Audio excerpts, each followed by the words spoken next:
روح جيب جلافه على السريع واغسله الشفيه. تشتغل بالنوم؟ ايش تريد تسوون يا ولو؟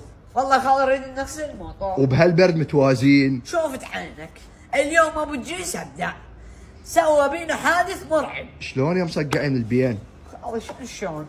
رحنا الصبح ضباب الدنيا مقفله، ما اشوف راحت ايدك.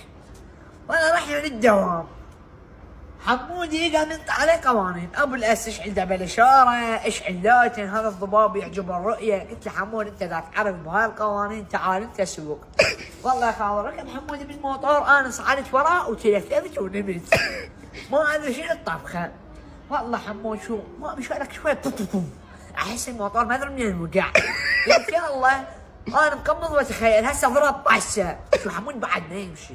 قلت هاي عطل ما صح الا ما شويه تكشف الجو. والله يا خالو كشف الجو ما احسه كنا احنا متدهربين بالمسجد.